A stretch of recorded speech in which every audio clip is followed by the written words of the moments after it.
death. So it comes virtually immediately after the death of Jesus, like a news flash from ancient history. Much too early to write it off as a legend. So the third thing was the empty tomb. Even the opponents of Jesus implicitly admitted the tomb was empty. The question is, how did it get empty? And then the fourth area were the eyewitnesses. You know, most of what we know from ancient history, we know from one or two sources. And yet, for the conviction of the disciples that they encountered the resurrected Jesus, we've got 9 ancient sources inside and outside the New Testament confirming and corroborating his conviction, the conviction of the disciples that Jesus had appeared to them. Finally, it all amounted to what Lee calls an avalanche of historical data in support of Christianity. When you put it all together, it was as if the scales just kind of ultimately shifted. And I said, you know, I would be turning my back on the evidence if I were to continue to maintain my atheism. The most logical step I could take would be a step in the same direction the evidence is pointing by putting my trust in Christ. Yes, it's a step of faith. But, you know, if I were to maintain my atheism, I would be swimming upstream against a current of evidence flowing the other direction. That's not logical. That's not rational. When we take a step in the same direction the evidence is pointing, that makes sense to do. And that's what I ended up doing on November the 8th of 1981. You got truth that's sometimes hard to swallow. And for everything else that I don't get, you make sense. November 8th, 1981. It's a memorable day for Lee and for his wife, Leslie. Oh, well, she was overjoyed. She burst into tears and threw her arms around my neck and was crying and said, you know, I almost gave up on you 1,000 times.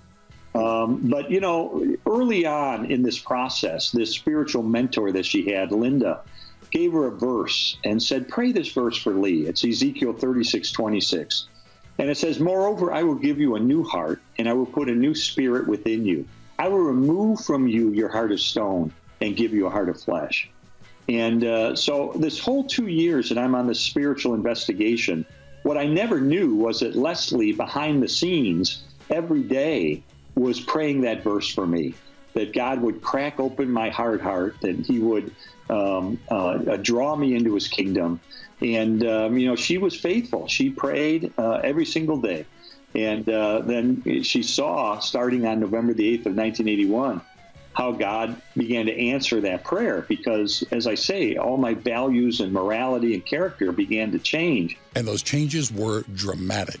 So much so that our daughter, Allison, who was 5 years old when I came to faith, and had only known for the first 5 years of her life a dad who was absent, angry, coming home drunk.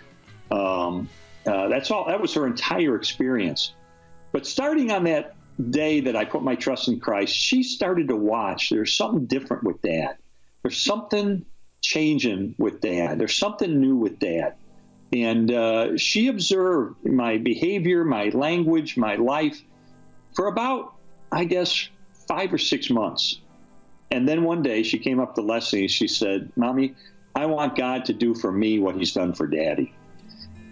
And that's the day she gave her life to Christ. And then my son, same thing. You know, my son saw the difference God was making in his mom, his dad, and his sister.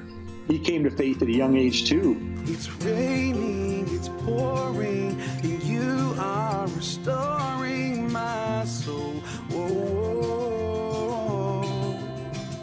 Today, Lee and Leslie's son is a theology professor, and their daughter is a Christian novelist. Lee got out of the newspaper business a few years after giving his life to Christ, and he's been in full-time ministry work ever since. God really rescued our family. We were on a course for certain destruction had we stayed on the track we were on.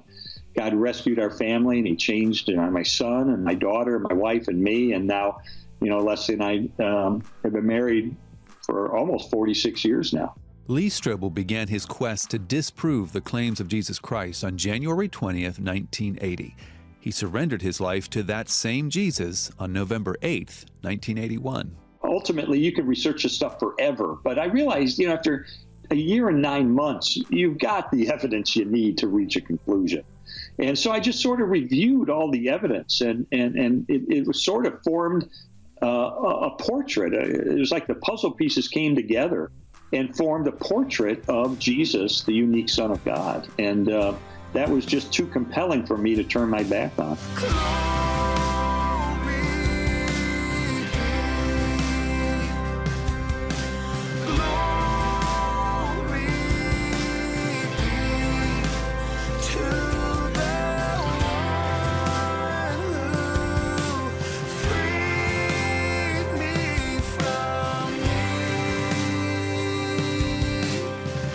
Lee Strobel realized he could no longer ignore the reality of Jesus Christ.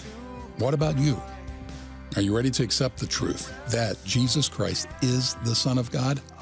Are you ready to begin a relationship with him, or at least learn more about him? We are here to help. We have a website we'd like for you to visit. It is findpeacewithgod.net. You know, that site also has a lot of resources to help those who are already followers of Christ grow deeper in their faith. The address again is findpeacewithgod.net.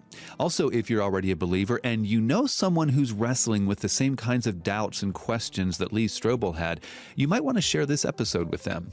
In just a minute, Lee is going to talk about miracles.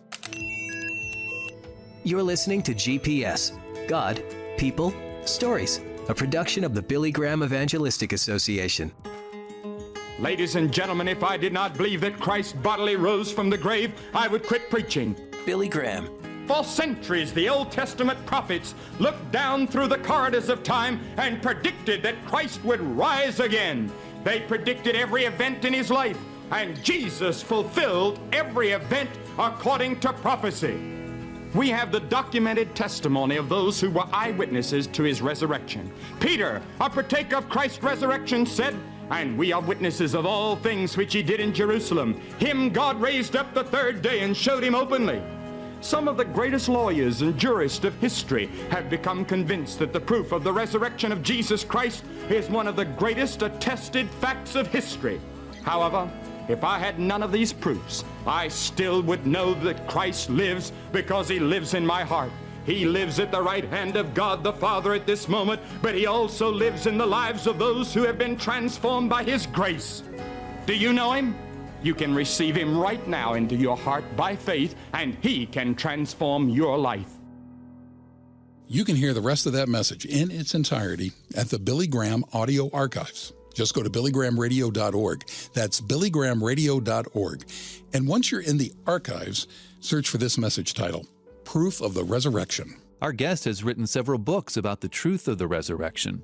His most famous one is probably The Case for Christ. It was made into a movie last year, and now he, Lee Strobel, has a new book out. It's titled The Case for Miracles. Lee spent 2 years researching reports of miracles, and he came away saying that God really is still in the miracle business.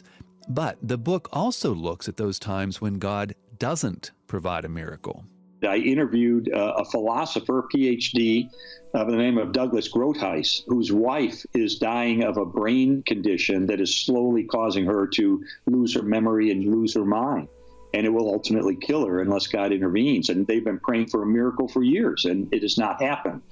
And I talked to him about that, and it is probably the most powerful chapter I've had in any of my books, because he understands as a philosopher the theology behind this, the philosophy behind the question of why God doesn't always heal.